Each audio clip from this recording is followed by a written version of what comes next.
Today, I want to help agents figure out how to sell guaranteed issue whole life policies. And yes, when you watch any of my videos, take it with a grain of salt. This is how I do it, how I find success. Does it work for me? Yes. Will it work for you? You'll have to see and find out. But when I was newer as a agent, selling guaranteed issue whole life was a little bit of a hang up for me. I had to wrap my head around it, and it's not always the easiest product to sell because there's a waiting period with it, right? And if you do not know because you're new here and you're just trying to wrap your head around guaranteed issue whole life in general, guaranteed issue whole life means as long as you are in between, most likely, there are some carriers that are a little bit different. If you are most likely between the ages of 50 and 80, they do not ask health questions. It's basically, what's your name, how are you paying, and who are we going to give this money to when you pass away? Plain and simple. And with selling guaranteed issue whole life, or GIWL as we like to say, it can hang people up because there are two objections that you have to overcome inside selling this policy. And for me, I like control. And I like to know what those two objections are and which one they are objecting. Because if I know which one they're objecting, then I can handle it. Then I can attack it. Then I know what words to use and how to get there. So what are the most common? What are the two? The two are price, right? A guaranteed issue whole life is going to be much, much, much more expensive than a standard level death benefit. It's also going to be more expensive than a carrier like Mutual of Omaha who may approve you for a graded policy. But if you can't approve for a graded policy, then you're going to be left with guaranteed issue whole life.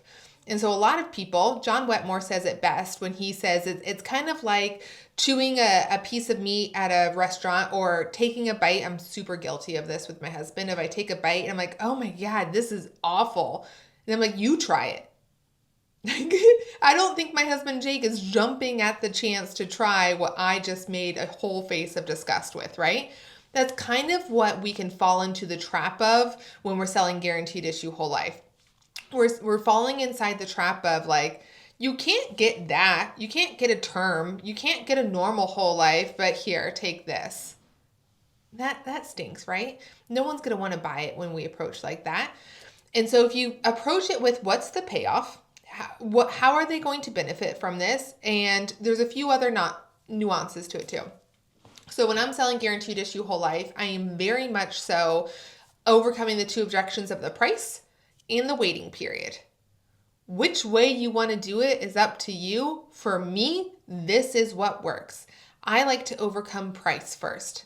I like to know that we have settled on an amount of coverage that we're going to go forward with, whether that's $5,000, $7,000, or the max $25,000. I want to settle on the amount.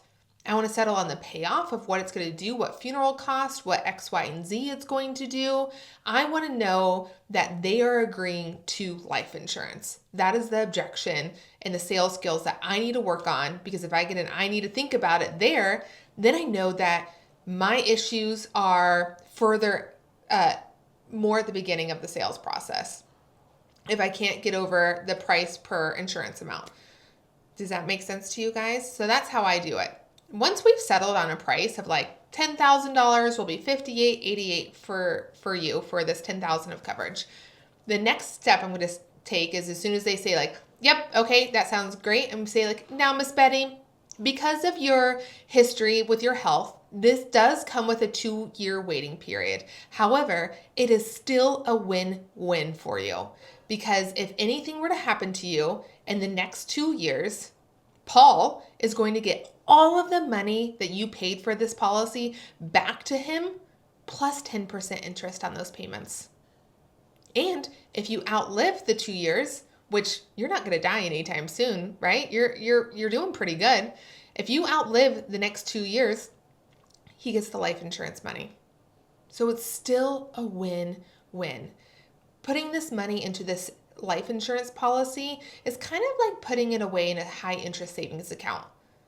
Currently, I don't know of a high interest savings account that goes above 5%. When you're watching this video, the world could have changed, or maybe I'm just oblivious and I don't know, but I don't know of a high interest savings account that's super easy to put money in and pull money out that has a higher interest than 10%.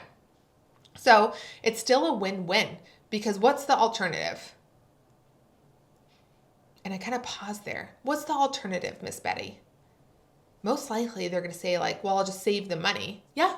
The alternative is just that you're going to save the money, but where is that money going to go? In just your normal savings account? Is it going to earn 10% there? Most likely they're going to say no. Be like, exactly.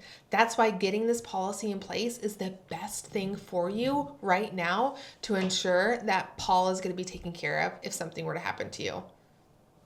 Plus, if you pass away due to an accident, this pays the full $10,000 for you. See? That way I know, am I overcoming the objection of the price and the amount of insurance they're getting, or am I having to overcome the 2-year waiting period? I like control, and I like to work on my sales skills, and I like to know which objection am I actually overcoming, because then I can tackle it. But if you give it all at once, if you spew out the amount of insurance and the waiting period and all the things, and you get the I need to think about it, you're not going to get the true answer. They're most likely going to just be like, yeah, I just need to think about the waiting period. But really, they didn't like the price for the coverage option. Or they're like, yeah, I just need to think about which option to go with. But really, they just didn't like the 2-year waiting period. And if you jumble it all together, you're never going to get what the true objection is. So that's how I sell it most of the time. Now, granted, there are times where the client brings it up in the conversation sooner than we get there. We've already addressed the 2-year waiting period, or perhaps I felt the conversation going that I needed to address it then. Remember, structure over script. This is just how I typically do it. Every conversation is different. Every conversation leads you a different way, but typically when I'm presenting options, that's how I handle it. So I hope this video helps you, and I hope you guys have a great day.